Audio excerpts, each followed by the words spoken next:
Today's episode is brought to you by Progressive, where drivers who save by switching save nearly $750 on average. Quote now at Progressive.com.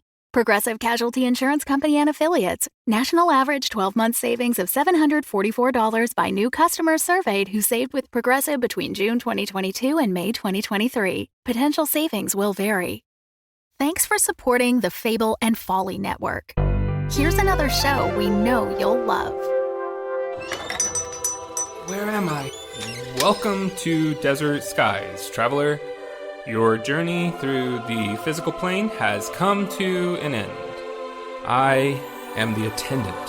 My colleague here is the mechanic. Yo. This is your last stop on your way to the great beyond. It's our job to make sure you're prepared for the ride. Now, before hitting the road, we have an impressive selection of over 34 varieties of microwavable burritos. What's going on? There's gotta be a better afterlife than this. I mean, come on! That's offensive. Something seems to be wrong with me. You left something major undone. I have a life outside of this gas station, you know. You quite literally do not. Any hobbies? Nope. Ever travel? Nope. Love interest? Are you kidding? Oh my god. You're like the human version of a plain bagel. Cash register. How can I help you, attendant? Play some music? You got it. It's kind of funny, though. What I needed wasn't back there. It was here, waiting for me. I wonder what it feels like, Mac, to miss the physical plane, the people you left behind. You know, I had a wife who died 3 years ago. Wish I could go back. No, you don't need to go back. You just need to be here. And a new traveler approaches. Ready, team? Ready. Attendant. Good. Let's do this. Find Desert Skies wherever you listen to podcasts. In this world, there are more stories than conspiracy theories on the internet. Some are false flag, some are UFO-based, some go so deep you don't even know, man. But they're all worth the Illuminati. So, open your tinfoil hat wide and listen. Welcome to BRUSHTOWN Stories, episode 26. Arctic, you glad to see me?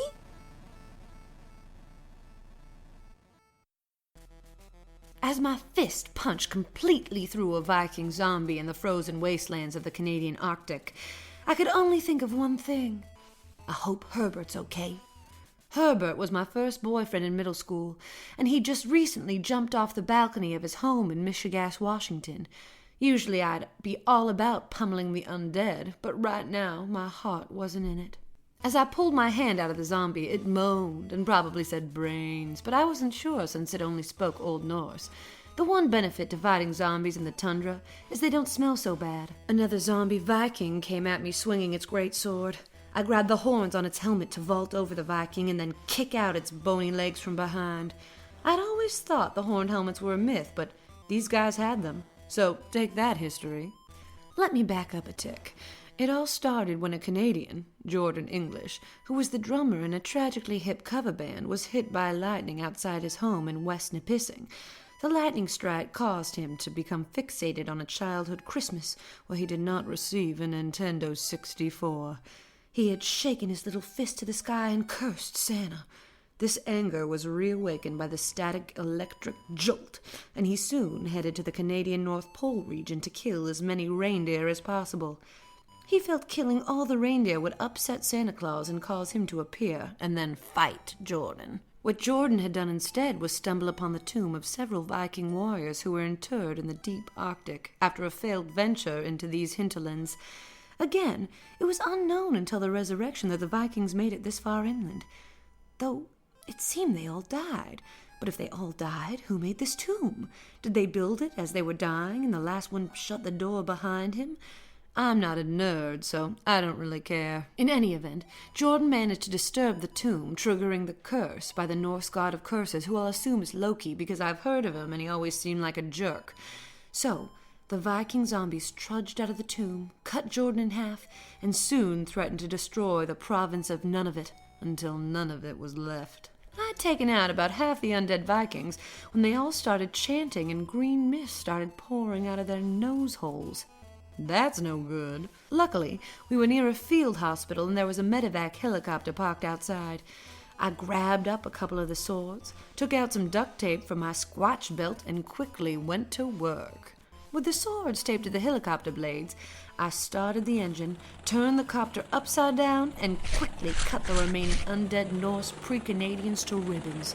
The whirring blades also dissipated the green mist, rendering it harmless. Then I flew the copter towards Iqaluit, which I didn't have enough fuel to reach, so I ended up crashing it just outside of town. But the whirly-bird wasn't my concern, as I needed to get back to the U.S. to see Herbert. In the end, it all worked out. Mostly. Apparently there was someone in need of a spleen at the remote hospital and without a copter, blah, blah, blah, blah. Anyway, I arrived at Mercy General a few days later.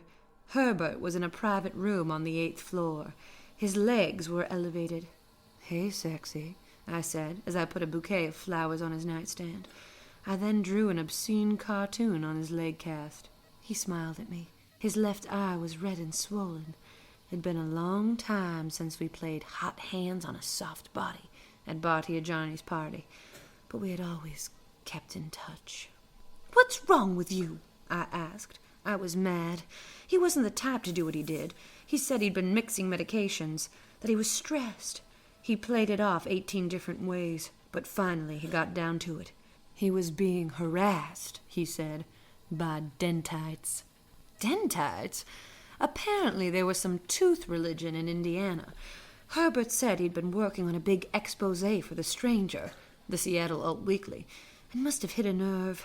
Apparently they were relentless. He said they were like really possessive seals that ask you where you're going every time you shift on the couch, and make you watch every time they eat a fish, and then you find out they even track you via your phone. Damn seals, balancing the ball of your life like you have no say in it. Possessive pinniped. That's what these dentites were like. Herbert had worked in an aquarium. It didn't go well, so he was always talking trash about sea life, but I got his meaning. "They'll kill me for nothing," Herbert then told me. He even wondered if they were the ones who switched up his medicine. He mentioned a senator and the ha-ha camps. It sounded a bit crazy, but I let him talk, and when he was done, we sat in silence. I put my hand on his and let the time pass. After a moment, a small little recorded jingle played over the intercom. "A baby was born," Herbert said. Apparently they played the little ditty every time there was a birth. It was nice, a nice reminder. It played again, then again. Lots of people must have been getting lucky 9 months ago, I thought. Then I remember there was an outbreak of that weird horn dog fungus. Those spores cause all sorts of stirrings and purrings. There's no fighting sex fungus. I knew that firsthand. The baby chimes played again. We talked some more this time about the past, about high school, about birthdays at the roller rink. Then a weird, somber version of the birth chimes played over the PA. "Someone died," Herbert said. "Oh," I said. "Circle of life," Herbert replied with a shrug. He asked if I'd look into the dentites. Being U.S.-based, they weren't really a CIA issue, but I told him I'd do it. I had a friend at the FBI, and maybe she'd help out. Worth a shot, at least. I mean, how serious could these tooth goofs be? The Fable and Folly Network supports creators of exceptional audio stories, including the one you're listening to right now. If you love our shows, we want to hear from you. Complete our listener survey at fableandfolly.com/survey. This will help us learn more about you, what you like, what you'd like to hear more of, and how we can maintain an inclusive, safe atmosphere. As a thank you for your participation, we have extras and behind-the-scenes content from your favorite shows. Fans make the network what it is. Thanks for listening, and we can't wait to hear from you. Find our listener survey at fableandfolly.com/survey today. Looking to get out of the ads and back to the story? Fable and Folly Plus is a new way to support the creators you love. The podcast you're listening to right now and more than 60 others can be heard ad-free for as little as $4 a month by visiting fableandfolly.com/plus. And now you'll start to see Fable and Folly Network shows are offering bonus content to all existing and new supporters. Find exclusive new episodes from shows like Civilized and Realms of Peril and Glory. Fable and Folly Plus. Sign up today at fableandfolly.com/plus. A few weeks later, I met Agent Samara Javadi for drinks. I picked a nice lesbian bar in Mauve-town because I knew it'd chap her uptight bonds, and also because I enjoyed the decor. Joan Jett was playing on the speakers as Agent Javadi slunk in. She looked nervous. "You like the place?" I asked. "I didn't realize, you..." She fumbled for her words. I smirked, then replied, "They make a good dark and stormy. Sometimes I like dark and stormy. Sometimes I like sunny days. I don't really conform to one type of weather." Samara looked around. Then she got down to business.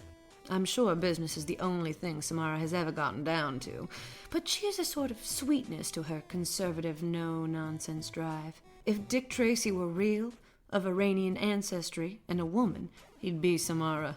Samara went on about some Basmanian something or other. Tough as she was, I didn't see her being able to go toe-to-steel-toe with Ulsa Kilmost. We then traded some more intel off the record. Then, when I felt the moment was right, I leaned forward, and almost in a whisper I asked, "What do you know about the Dentites?" Samara said they were harmless, that they were helping bring down the clowns. In her dismissal of them, I was able to confirm a lot of what Herbert told me. But there was no way I could bring this to the boss. This would have to be an off-the-books mission. I could still claim CIA status in case I needed to reveal myself, but this mission would be personal. But where's my in? How do I slip in amongst a cult? After another half hour or so, Samara excused herself, and I moved to the bar. I had drawn the attention of the bartender when I chugged the scissor tank, a fishbowl-sized drink made from off-brand booze that was supposed to hurt going down like a tank full of scissors. Back at her place, we stayed up mixing our own drinks as I inspected her for clues. Later, we sat on the couch, my arm draped over her. She grabbed the remote. "Oh my God, Have you seen this?" She flipped through the channels. "I don't watch much TV," I replied. She stopped on one of those public access channels or something like that. There was a weird sketch about astronauts and a banana. "What is this?" She lifted up her leg and pointed to the tattoo on her calf. It was of a tooth and a cartoony red bird. I hadn't really noticed the tat. I was more focused on other areas. "That's a tooth, and that's Bluntbird," she said. "It's from the show. It's so stupid, but so it's like hypnotic, or just, it's like the best." On the TV, a sad-looking guy was doing a dumb dance. "Giddy up," he said. The best, huh? I tried to make sense of what I was looking at. She tried to explain it again. She said it was about toothbrushing, and it was like these guys who were brothers and Dentites, I said. She nodded. The sad guy fell down, and then a giant toothbrush smacked him in the butt. This was it, I realized. I had my in. These tooth-loving jerks were going down. For once, TV was going to solve a problem. My problem. Brush 'em while you got 'em, jerks. 'Cause soon, you're going to get squashed. By me, Agent Squatch. BRUSHTOWN Stories is a Roy Gold production. It was written by Jonathan Goldberg with music by David Origlieri. Sasquatch is Jenny Putney. Find out more about the show and cast at podmusical.com. Find out what happens to all of your favorite characters on Season 2 of The Fall of the House of Sunshine, coming March 2018. Find out what happens to Lil Oski, you're gonna love him, on Season 2 of The Fall of the House of Sunshine, coming March 2018. Thanks for listening, and have a suntabulous bicuspid of a day. The Fable and Folly Network, where fiction producers flourish.